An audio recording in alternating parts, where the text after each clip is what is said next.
어, 저희 교회에 오시는 목사님들은 특별히 초청을 하게 되는데요. 오늘 오신 우리 박진석 목사님은 LA에서 박사학위를 하시는 동안에 LA에서 사역을 하신 분이세요. 서울대를 졸업하시고 장신을 해서 공부하신 다음에 플러신학교에서 리더십으로 박사학위를 받으신 분이세요. 지성뿐만 아니라 또 성령 충만하셔서 굉장히 영적인 역사가 많이 일어나는 귀한 분이신데, 포항에 가셔서 아주 사역을 잘하고 계시고요. 포항은 한동대학이 있는 곳인데 굉장히 교회가 많이 선교드리고, 이번에도 포항에 지진이 났을 때 한동대 학생들과 이재민들을 교회에서 이렇게 잘 선교했어요. 놀라운 일들이 많은데요. 귀한 사역을 하시는 중에 교회 건축도 너무너무 잘 했어요. 제가 집회했는데요. 너무 놀라운 사역을 하신 중에 이번에 잠시 방문하게 되셔서 저에게 모식됐습니다. 저희 교회에 필요한 말씀을 주시기 위해서 오셨는데, 나오실 때 힘찬 박수로 모시겠습니다. 목사님.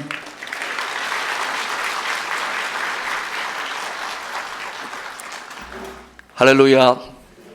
귀한 교회 또 메시지 하게 되어서 감사하게 생각합니다. 우리 좀 옆에 있는 분들하고 오늘 좀 몸을 좀 풉시다. 인사하겠는데요. 앞뒤 좌우로 네 분씩 한번 인사하십시다. 여우사냥을 하십시다 하고 인사하겠습니다. 여우사냥을 하십시다. 여우사냥을 하십시다. 예. 이제 사냥하려고 하니까 다들 기대감이 있는 것 같습니다. 우리가 어떤 사람에 대해서 짐승을 들어서 비유할 때가 있습니다. 예를 들자면, 호랭이 선생님 온다. 그러면 우리가 그 선생님 만나보지 않아도 좀 무섭고 괄괄한 그런 선생님으로 알 수 있겠지요. 또 이런 비유 우리 하기도 합니다. 이 곰 같은 놈아 하면 뭡니까? 미련 곰탱이, 우리 그런 말 하잖아요. 미련한 사람을 가리킬 때 그런 말을 하기도 합니다. 또 돼지 같은 놈 하면 뭡니까?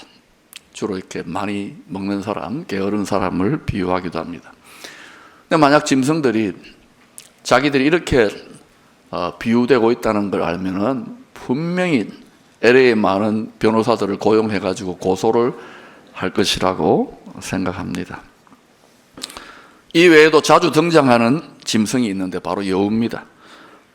여우는 특별히 꾀가 아주 많은 짐승이죠. 표범이나 호랑이, 늑대, 사자처럼 그렇게 위협적이지 않습니다. 자그마하고 심지어 귀엽기까지 합니다. 웬만한 성인이면은 여우가 달라들지 못합니다. 위협하면 여우가 도망갑니다. 고양이보다 조금 크고 웬만한 개보다는 작은 그런 것이 여우입니다.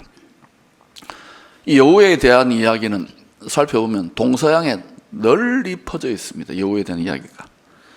사람을 여우에 비유한다는 것은 여우의 여러 가지 성품 중에서 특별히 꾀, 잔꾀, 특별히 간사하고 간교한 꾀를 일컬을 때 여우 비유를 많이 듭니다. 누가복음 13장 32절에서 예수님은 자신을 죽이려고 하는 헤롯 왕에 대해서 저 여우라고 분명히 헤롯 왕을 가리켜서 여우라고 지칭합니다. 물론 그것은 헤롯의 인격을 모욕했다기보다는 헤롯을 지배하고 있는 정신, 헤롯을 지배하고 있는 영적 실체가 여우와 같은 성격이라는 것이죠. 예수님이 자신이 십자가 지지 못하게 말렸던 베드로에 대해서 사탄아 물러가라 했던 것과 비슷한 것입니다. 자, 왜 헤롯 왕을 여우라고 지칭했을까요? 헤롯 왕의 간교한 성품적 특성, 헤롯의 영혼, 정신세계, 인격을 지배하고 있는 그 영적인 특성을 지적한 것이죠. 그러나 대개 여우는 어떻습니까? 남자보다도 주로 누구에게 많이 해당됩니까? 여성을 비유할 때 죄송하지만 여우라고 많이 비유합니다. 남자는 다른 동물이 있죠. 뭐라 그럽니까? 예, 여러분이 더 잘 아시네요. 때로 여우는 애칭으로도 쓰이지요.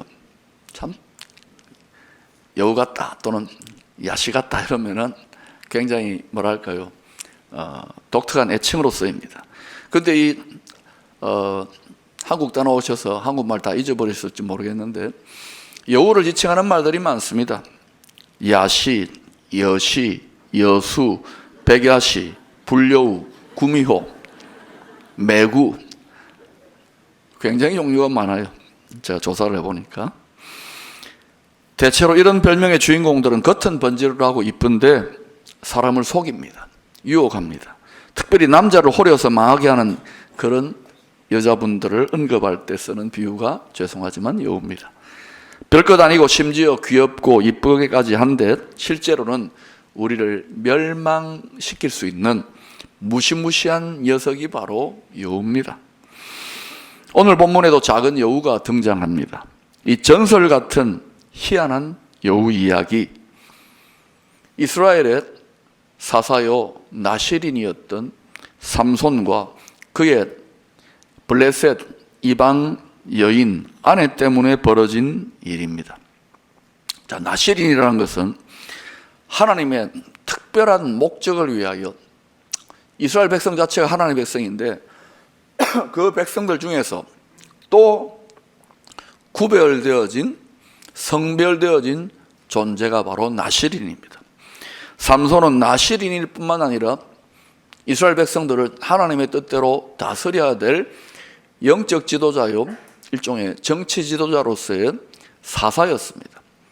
거룩한 사명을 가진 자입니다. 그런데 그런 사람이 이방 여인, 그것도 당시 이스라엘 민족에게는 철천지 원수, 아니 이럴 때는 원수라고 하죠. 철천지 원수인 블레셋 여인을 아내로 맞이한다. 이것은 큰 죄입니다. 또 당시의 민족 정서에도 맞지 않습니다. 그런데 사사기 14장 4절을 보면 이런 삼손의 합당하지 못한 행동, 불순종의 행동에서 일어난 블레셋 여인, 이방 여인과의 결혼조차 원수 블레셋을 치기 위하여 하나님께서 사용하시는 일이라고 언급하고 있습니다. 사사기 14장 4절에 이렇게 나옵니다. 자, 참 놀랍습니다. 하나님은 우리의 의로움, 우리의 열심, 우리의 사랑으로, 우리의 공의로운 그러한 분노로 원수를 멸하고 승리를 주실 것 같은데 그렇지 않고 하나님은 때때로 우리의 죄와 연약과 허물까지도 사용하셔서 원수를 심판하시고 진멸하시는 전지전능하신 분이라는 것입니다. 그러니 우리가 하나님의 역사를 우리의 어떤 인간적인 틀로 제한하면 안 됩니다. 하나님은 우리가 감히 가둘 수 없는 분이십니다. 하나님은 좌도 아니고 우도 아니고 하나님은 어떤 상황 속에서도 하나님의 뜻을 관철하시는 전지전능한 분이십니다. 그러므로 삼손이 블레셋 여인과 이방 여인과 결혼한 이 합당하지 못한 불순종의 행동조차도 하나님 그것을 통해서 이스라엘 민족을 향한 승리와 심판을 이루어 가십니다. 자, 근데 보니까 이 삼손이 사랑했던, 결혼했던 블레셋 아내를 블레셋 사람들이 빼앗아 갑니다. 자, 사랑하는 여인을 빼앗긴 남자, 눈에 뵈는 게 없죠. 가끔 보면 군에서 탈영하는 병사들의 많은 이유 중에 하나가 뭡니까? 고무신을 잘 모르십니까 이 말이? 예, 거꾸로 신었을 때에 그냥 까닥에서 나오잖아요. 삼손이 지금 그런 상황입니다. 자, 삼손이 격분해가지고 블레셋 장인어른 집만을 치겠다는 것이 아니라 블레셋 민족 전체를 치겠다는 것입니다. 물론 블레셋을 친다는 것은 하나님의 공의로운 뜻에 합당한 것이지만 삼손이 지금 블레셋 민족 전체를 멸하겠다는 이 격분은 거룩한 동기라기보다는 개인적인 사사로운 원한에서 출발했던 것입니다. 근데 하나님 이런 개인적인 사사로운 원한조차 하나님의 공의로운 심판을 위하여 쓰신다는 것입니다. 또 우리가 한나 이야기에서도 한나가 아기 못 가진 개인적인 원통함과 원한, 분인나로 인하여 격동되는 여인의 그 원한조차도 하나님 나라를 새롭게 세우기 위한 사무엘 선지자를, 그 시대의 지도자를 세우기 위한 서원 기도를 받아내는 통로로 하나님께서 사용하셨다는 것, 우리가 알아야 하는 것입니다. 그래서 내 하나의 마음속에 일어나는, 내 하나의 영혼 속에 일어나는 일이 뭐 하나님 나라 일과 무슨 관계가 있는가? 관계 있습니다, 여러분. 우리는 하나님 나라 그러면 거룩한 공동체, 어마어마하게 큰 공동체로 생각하는데, 사랑하는 여러분, 베드로전서 2장 9절에 보니까 너희는 거룩한 나라요. 거룩한 나라는 하나님 나라밖에 없습니다. 다시 말하면 여러분 한 사람 한 사람이 나라라는 말입니다. 여러분 한 사람 한 사람이 거룩한 나라, 여러분 한 사람 한 사람이 하나님 나라라는 말을 여러분 잊어서는 안 됩니다. 하나님의 말씀입니다. 그러므로 여러분이 하나님 나라로 살아가셔야 되고, 여러분이 거룩한 나라로 살아가셔야 됩니다. 여러분이 하나님 나라, 거룩한 나라로 살지 못한다면 하나님 나라의 능력을 덧입는 가장 손쉬운 방법이 뭐냐? 회개하라. 하나님 나라가 가까이 왔느니라. 하나님 나라의 능력을 여러분이 제대로 맛보지 못한다면 다른 기도할 거 없습니다. 회개 기도하면 하나님 나라의 풍요와 지혜와 놀라운 능력들이 여러분의 삶에 반드시 나타나게 될 줄로 믿습니다. 자, 그래서 삼손이 격분해가지고 블레셋을 어떻게 칩니까? 당시에 이스라엘에 수백만의 사람들이 있었습니다. 뿐만 아니라 싸움에 나갈 만한 용사들이 수십만이 있을 것입니다.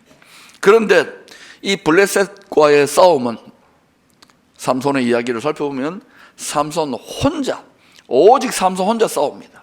그리고 그를 도왔던 용사들이 있는데 바로 그 누구도 상상할 수 없었던 바로 블레셋에 흩어져 있던 여우 300마리를 잡아가지고 그들이 삼손의 군대가 되었던 것입니다. 삼손이 블레셋 땅에 여우 300마리를 잡아서, 여우가 꼬리가 깁니다. 그 꼬리를 묶어요. 묶어가지고 거기에 기름칠한 막대기를 그 꼬리 사이에 꽂은 다음에 불을 붙여버립니다. 자, 여러분 한번 생각해 보세요. 300마리를 2마리씩 묶었으니까 150개의 횃대가 만들어진 겁니다. 자, 만약 제가 삼손이었다면 300마리 잡아가지고 여우 꼬리 하나하나에다가 300마리 여우 꼬리에다가 일일이 그렇게 300개를 횃대를 붙였을 것 같은데, 삼손은 하나님 주신 지혜로 여우 2마리씩 묶어가지고 횃대를 꽂았습니다. 자, 횃불이 이제 만들어진 것입니다. 자, 여러분 생각해 보세요. 300마리 여우 꼬리에다가 횃불을 달아 놓았으면 300대의 불의 전차, chariot of fire가 되는데, 근데 만약 그렇게 했다면 한번 상상해 보세요. 한 마리 여우면은 제약 없이 한쪽 방향으로 질주할 겁니다. 그렇지 않습니까? 방향을 예측하고 잡을 수 있을 거예요. 근데 이 2마리 여우를 묶어 놓았습니다. 150대의 chariot of fire입니다. 그러면 어때요? 좌우, 진보와 보수, 사랑과 공의, 이게 따로 노는 두 가지 속성들을 한꺼번에 묶어 놓았으니까, 한 마리는 이쪽으로 가려고 하고 한 마리는 저쪽으로 가려고 하니까 그때마다 다른 거예요. 이리 갔다 저리 갔다가 지그재그 전후 좌우. 그러니까 누구도 예측 못합니다. 이 150대의 chariot of 여우 파이어가 블레셋 전체를 쑥대밭처럼 만듭니다. 자, 특별히 아마 추수 때였던 것 같아요. 곡식이 무르익은 블레셋의 벌판을 이 150대의 불의 전차가 달립니다. 뿐만 아니라 벌써 추수해 놓은 추수단을 스쳐 지나가니까 불이 붙습니다. 포도가 무르익어가는 포도원을 지나니까 포도원이 다 불바다가 되고, 또 무성한 올리브 나무 숲을 지나가니까 올리브 나무 숲이 다 불타버립니다. 집을 지나가는 집들이 다 불탑니다.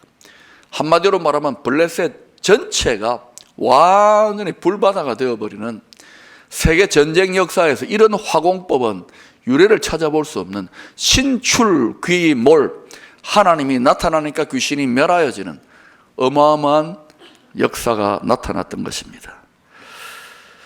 자, 여러분, 이 여우 꼬리에 매달아 놓은 이 횃불, 이건 과연 무엇을 의미할까요?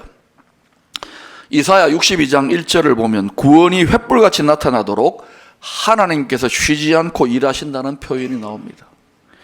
또 스가랴서 12장 6절에 보시면 여호와의 날, 곧 하나님의 종말적 심판의 때에 유다 지도자들을 곡식단 사이에 횃불 같게 하셔서 하나님의 백성들을 둘러싸고 대적하는, 주님 다시 오실 때 하나님의 백성들을 둘러싸고 대적하는 원수들을 멸할 것을 예언하고 있습니다. 다시 말하면 원수 블레셋을 불사르고 있는 이 여우꼬리의 횃불은 원수를, 하나님을 대적하는, 하나님의 교회와 그 백성들을 대적하는 원수들을 진멸하는 심판의 횃불이요, 구원의 횃불이요, 성령의 횃불로 이해해도 무방할 것입니다.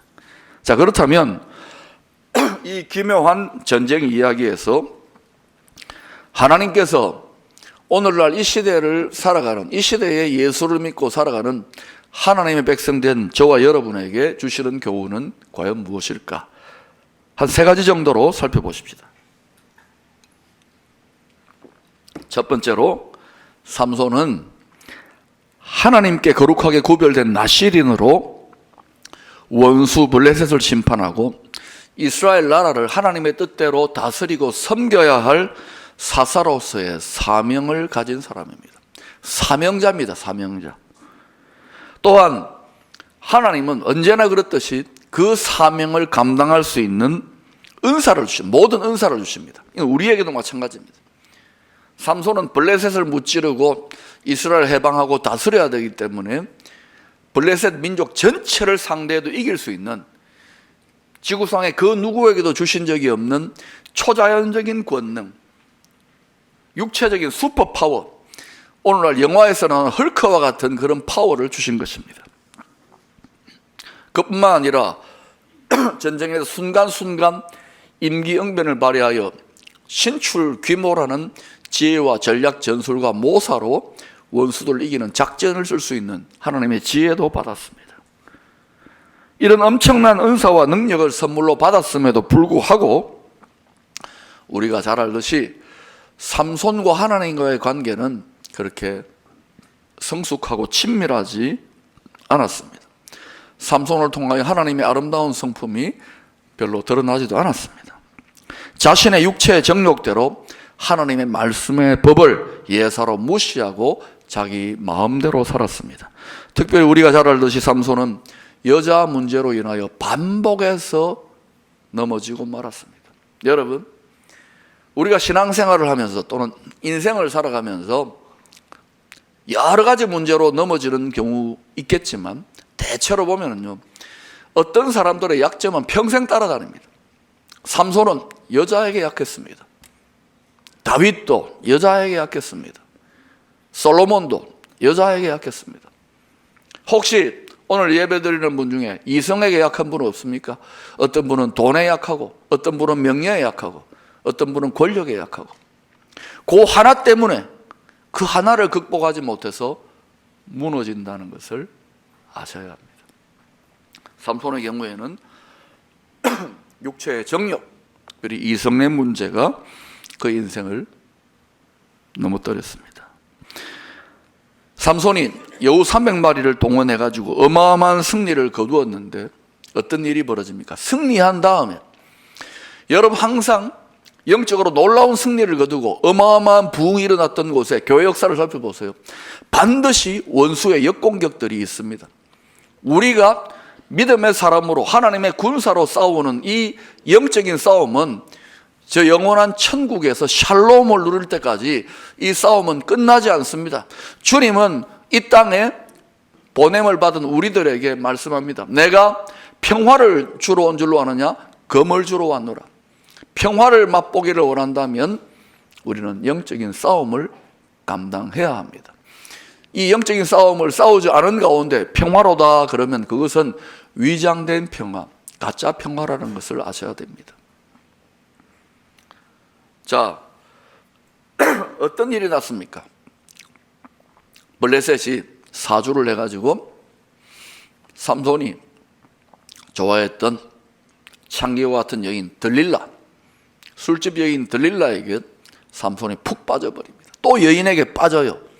여인 때문에 그렇게 고통했던 삼손이 또 반복해서, 자, 그렇게 해서 들릴라가 어떻게 합니까?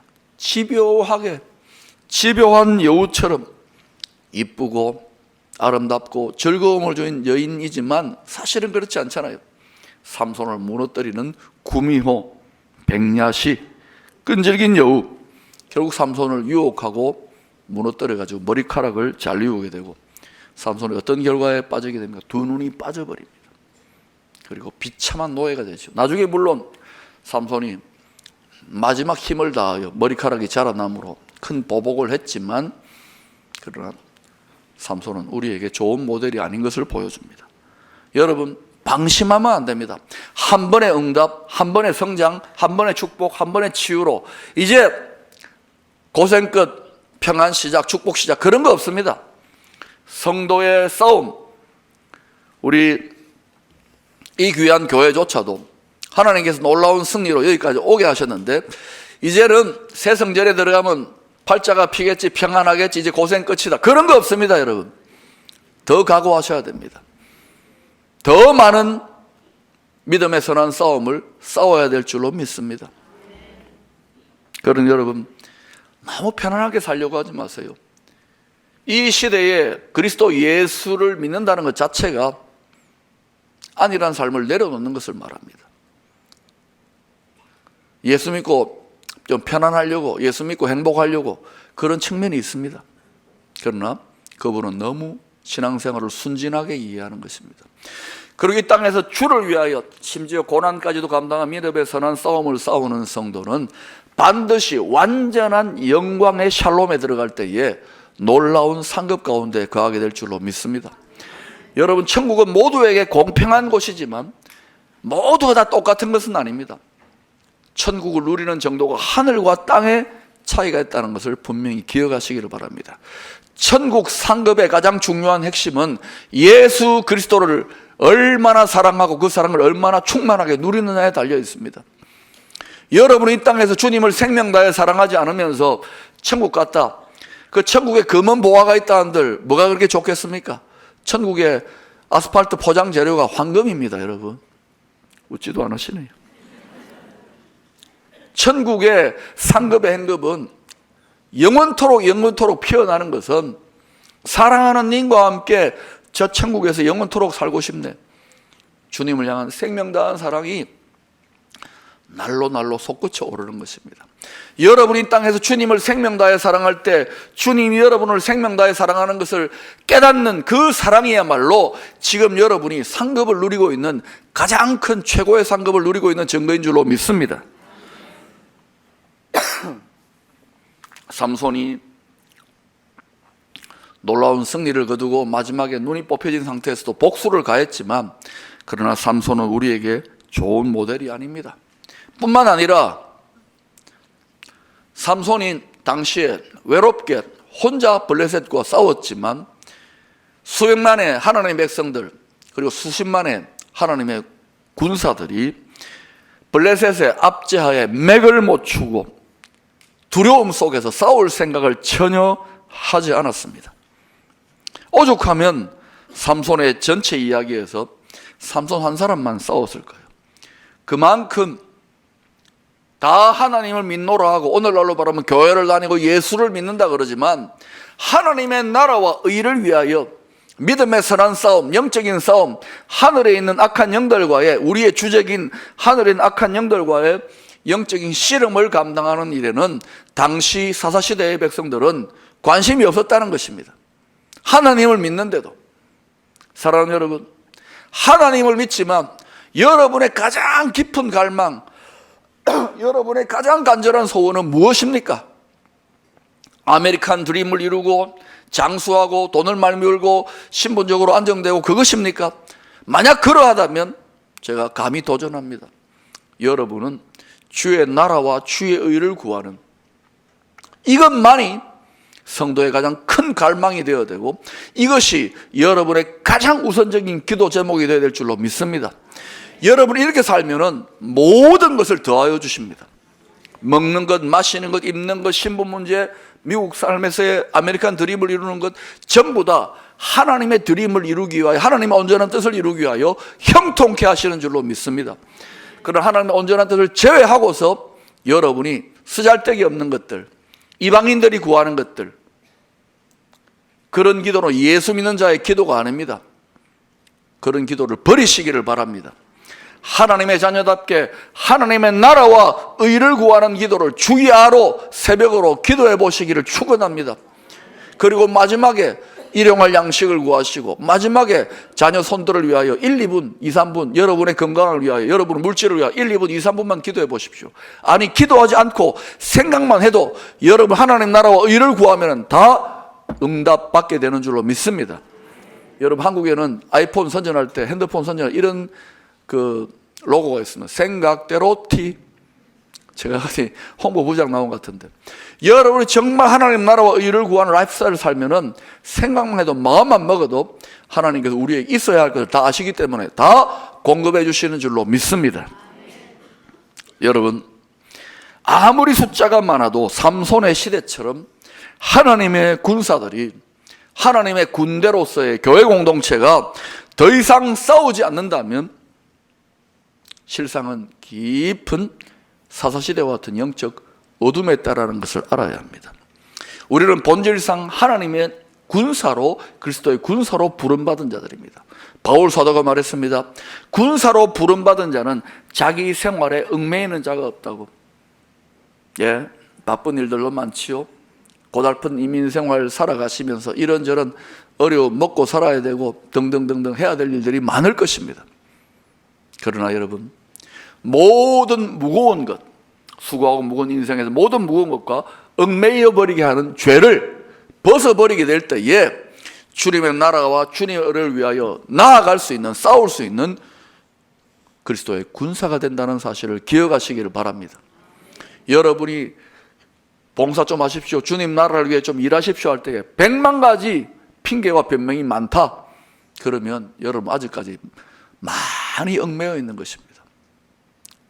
여러분이 주님의 나라와 의를 위하여 살아가고 있는 주님의 나라와 의를 위하여 그리스도의 군사로 싸우고 있는 성도인지 여러분 스스로가 분별해 보십시오. 목사님 솔직하게 저는 많이 얽매여 있습니다. 그러면 여러분은 아직까지 많이 묶여 있는 삶을 사시는지도 모릅니다. 두 번째로 삼손이 여우 300마리를 잡았다는 사실에 주목하십시다. 아가서 2장 15절에 여우를 가리켜서 포도원을 허무는 작은 여우라고 했습니다. 우리를 위하여 곧 포도원을 허는 작은 여우를 잡으라. 우리의 포도원에 꽃이 피었습니다. 이때 히브리어 원문은 작은 여우 한 마리가 아니라 작은 여우들, 작은 여우떼 복수로 표현되어 있습니다. 자, 여우 보면은 귀엽습니다.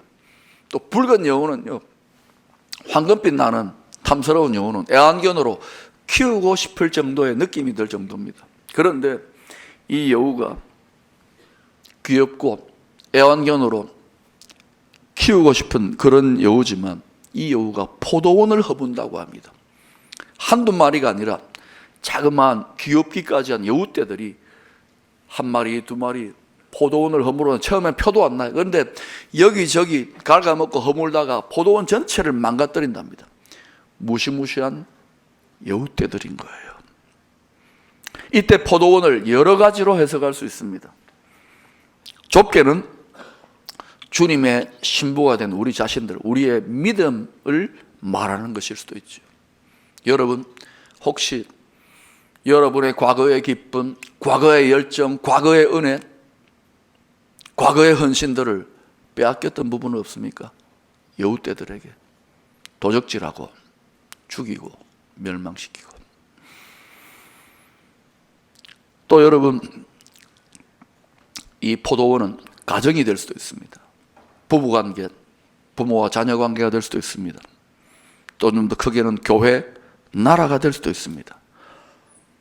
예, 우리는 우는 사자와 같은 무시무시한 핵미사일, 전쟁의 위협, 한국에 지금 그런 전운이 감돌고 있죠. 이런 것에서는 바짝 긴장하고 관심들을 기울입니다. 또 테러범이나 흉악범들, 이리떼와 같은 이런 자들이 등장할 때도 우리는 조심합니다. 테러 경계를 서고 비상을 걸지요. 그러나 여러분, 작은 여우떼, 귀엽고 별로 우리를 해할 것 같지 않은 이런 세력들에 대해서는 우리가 그냥 대수롭지 않게 넘어갑니다. 그런 대표적인 작은 여우떼들 중에 하나가 뭘까요? 이미 구라파를 휩쓸었고 미국도 상당히 많이 피해를 본 성윤리 문제의 종합적인 붕괴 현상입니다. 그리고 얼마나 많은 가정과 교회와 성도들이 어려움을 실제로 겪고 있습니까? 그런데도 불구하고 미국 교회 성도들과 미국 교회 지도자들과 신학교에서는 생명을 걸고 싸우는 것 같지는 않아요. 사랑하는 여러분, 이 외에도요, 하나님의 교회와 말씀을 무너뜨리는, 성경을 무너뜨리는 소위 정의, 자유, 인권, 평등을 앞세워가지고 그 뒤에 숨어있는 작은 여우떼들을 잡지 못하고 순진하게 그것을 받아들이다가 무너지는 악법과 가명한 간계한 원수들의 괴계들이 얼마나 많이 있는지요. 그런데 이런 작은 여우떼들에 대해서 우리가 그냥 대수롭지 않게 넘어가면 안 됩니다. 작은 것이라도 하나님의 삼손의 개인적인 사사로운 원통함과 분노가 아닌 하나님의 말씀의 법을 따른 공의로운 분노로 이런 작은 여우떼들을 잡아내야 하는 것입니다. 우리의 신앙의 내면에, 우리의 부부관계에, 우리의 부모와 자녀관계에, 가정의, 교회 공동체에, 나라에 잡아내야 할 작은 여우떼, 분별할 수 있어야 할 것입니다. 예, 여러분 교회는 말씀 묵상을 열심히 하는 교회로 널리 알려져 있죠. 우리 포항에도 알려져 있습니다. 또 여러분 교회 오늘 예배 보니까 말씀을 2구절씩이나 암송을 합디다. 제가 가서 이제 우리 교회 가서 적용을 해야 될 것 같아요. 그런데 여러분, 우리가 말씀을 묵상해서 내가 어떤 존재인지를 깨닫고 하나님을 바라보고 우리 자신을 아는 것 굉장히 중요합니다. 그러나 손자병법에 뭐라고 했습니까? 지피지기면 백전백태, 백전백승이라고 그랬습니다. 우리는 너무 하나님 말씀과 성령의 감동으로 우리 자신을 알고 하나님을 아는 지기하는 데만 너무 몰두해 있는 건 아닙니까? 우리의 주적인 영적인 원수들이 이 세상을, 하나님의 교회와 성도들을 삼키려고 얼마나 무서운 관계와 괴계를 우는 사자 이리떼뿐만 아니라 작은 여우떼 같은 교묘하고 간사한 괴계를 부리고 있는지를 우리는 알아야 되고 분별할 수 있어야 할 것입니다. 그래서 여러분, 나는 종교인이다, 나는 기도한, 나는 교회 아니에요. 세상을 바라보아야 됩니다.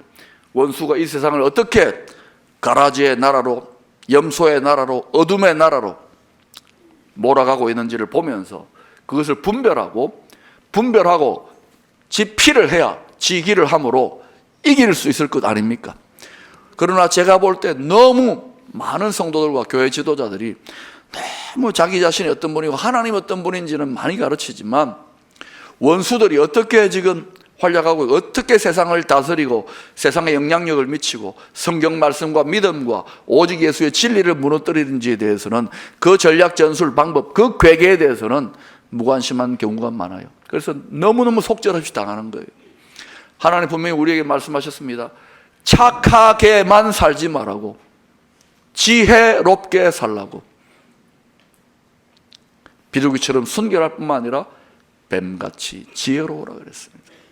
뱀은 무엇입니까? 뱀을 능가할 정도의 지혜, 총명, 모략, 명철, 여호와를 경외하는 신이 바로 우리가 모시고 예수의 영, 보혜사 성령이라는 것을 기억하시기를 바랍니다.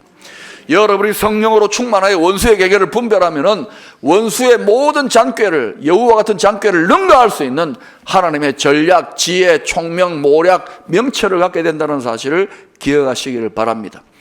이기기 위하여 적들을, 우리의 주적인 사탄, 마귀의 세력들을 알아야 된다는 것을 기억하십시오.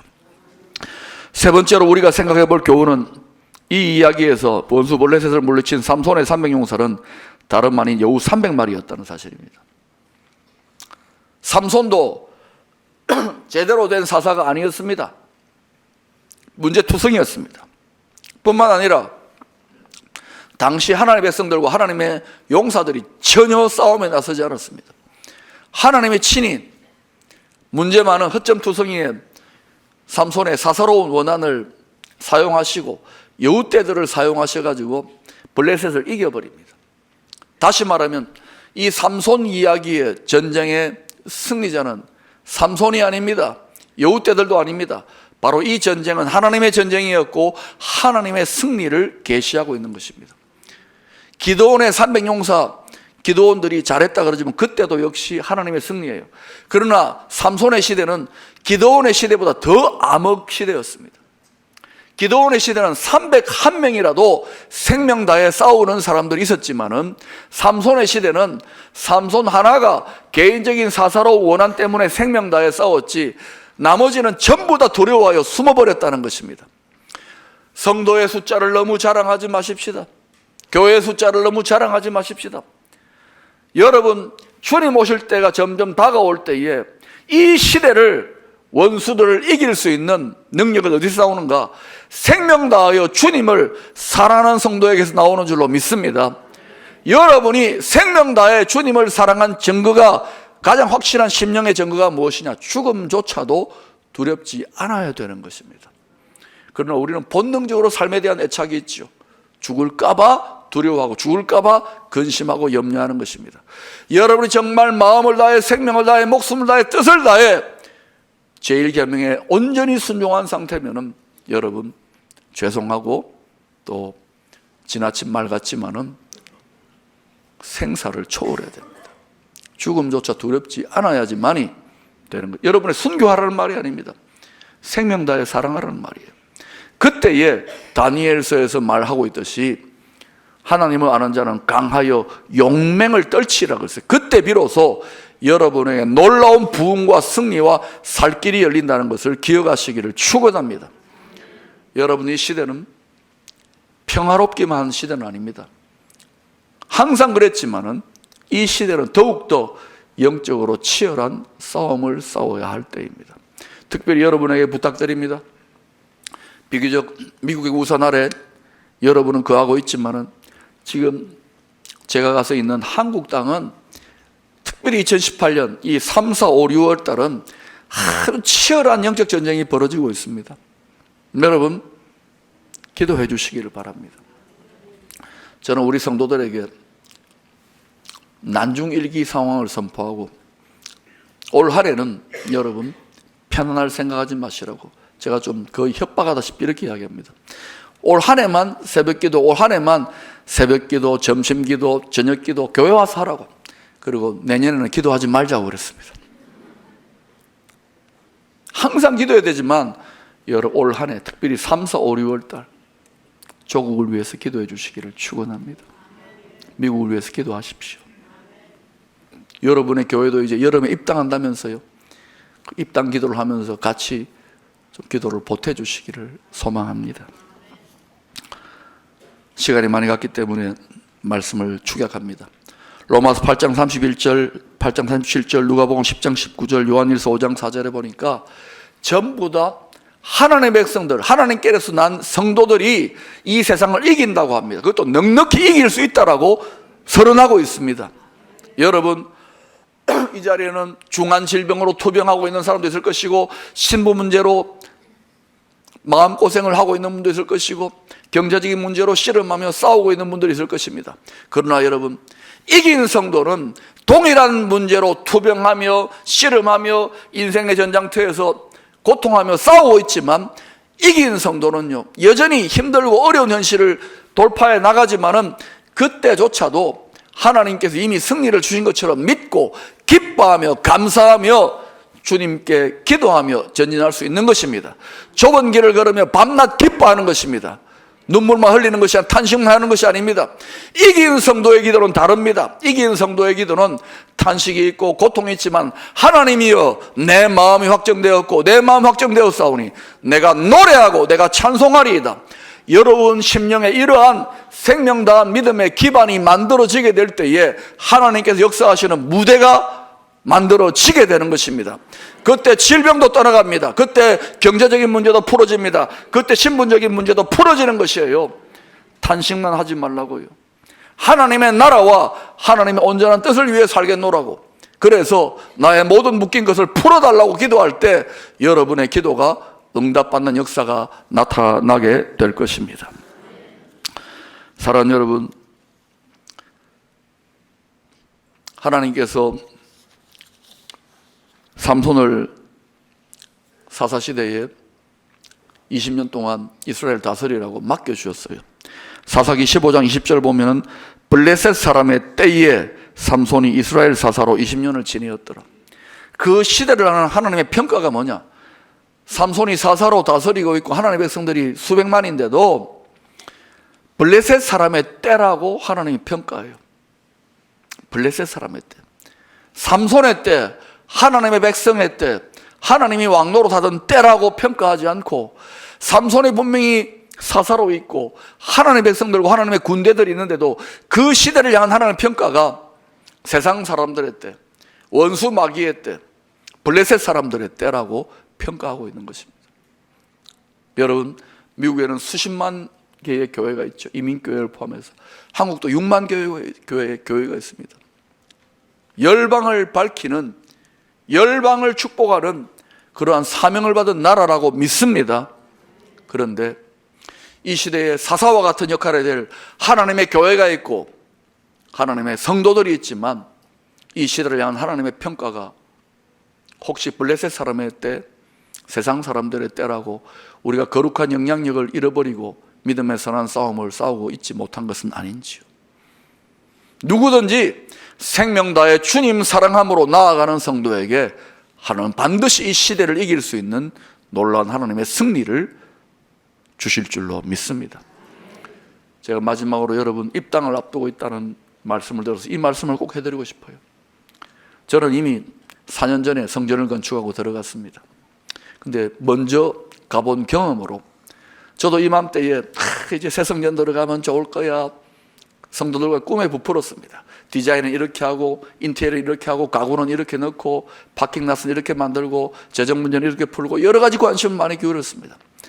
그러나 3년 반 4년을 통과하면서 조금 아쉽다는 것은 뭐냐, 물론 건물이나 퍼실리티에 대한 아쉬움도 있지만 제가 정말 아쉽게 생각하는 것은 내가 입당하기 몇 개월 전에 바로 이와 같은 상황에서 우리 성도들과 함께 더욱더 전심전력하여 하드웨어로서의 성전이 아니라 하드웨어로서의 새 성전뿐만 아니라 소프트웨어로서의 저와 여러분이 성령을 모시고 있는 하나님의 성전인 줄로 믿습니다. 우리 영혼의 성전, 믿음의 성전, 이 성전을 새 성전으로 만들 수 있는 그 기도에 전심전력해야 되는 거 아닌가, 이런 아쉬움이 있어요. 여러분이 새 성전에 와서 위대한 하나님의 새 시대의 비전을 열 줄로 믿습니다. 그러나 여러분의 꿈에 부풀어 있는 것처럼 원수 마귀도 바짝 긴장하여 마음을 다해 힘을 다하여 목숨을 다해 뜻을 다하여 회방하려고 준비하고 있다는 걸 아셔야 됩니다. 쉽지 않습니다. 여러분, 제가 두 가지를 제안합니다. 제가 강 목사님 들었어요. 여러분 새 성전에 가는데 3,700대나 쓰레기를 이렇게 꺼냈다면서요. 맞습니까? 그 때문에 예상 못했던 어마어마한 돈이 들어갔다면서. 여기에는 중요한 뜻이 있다고 생각합니다.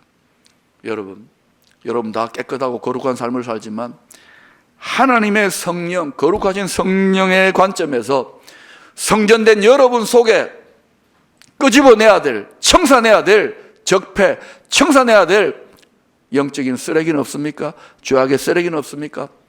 이것 새 성전에 들어가기 전에 치워내시기를 축원합니다.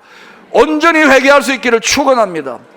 두 번째는 새 성전에 새 것을 누리고 새 비전을 누리고 이 시대를 향한 새로운 사명의 승리를 감당하기 전에 여러분 자체가 다시 한번 하나님 앞에 거룩한 새 성전으로 거듭날 수 있는 새로운 영적 무장을 전 공동체가 하시고 새 성전으로 들어갈 수 있게 되기를 축원합니다.